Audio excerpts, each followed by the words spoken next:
ఈరోజు వీడియోలో మనం అక్బర్ బీర్బల్ కథలు అయితే చెప్పుకోబోతున్నాము. బావిలోని నీరు.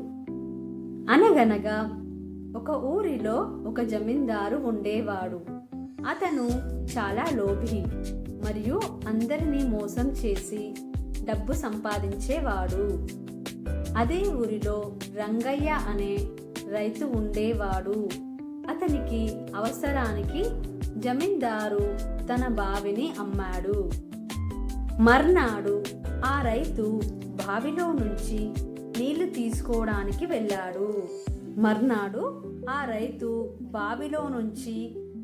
తీసుకోవడానికి వెళ్ళాడు. జమీందారు రైతుతో, నేను నీకు బావిని అమ్మాను గాని అందులోని నీటిని అమ్మలేదు. అవి నావి.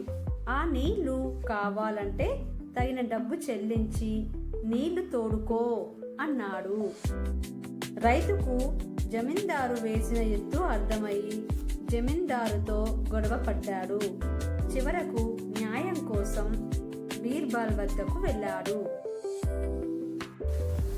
బీర్బల్ కొంచెం సేపు ఆలోచించి జమీందారుతో ఇలా అన్నాడు, సరే, నువ్వు బావి ఒక్కటే అమ్మావు, నీళ్లు అమ్మలేదని ఒప్పుకుందాము. కానీ అలా అయితే నీకు బావిలో నీళ్లు పెట్టుకునే అర్హత అయితే లేదు.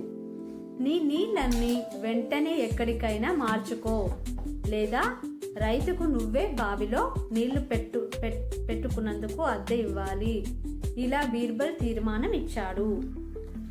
నెక్స్ట్, బీర్బల్ తెలివితేటల మూలంగా తన మోసం బయటపడిందని జమీందారికి అర్థం అయ్యింది.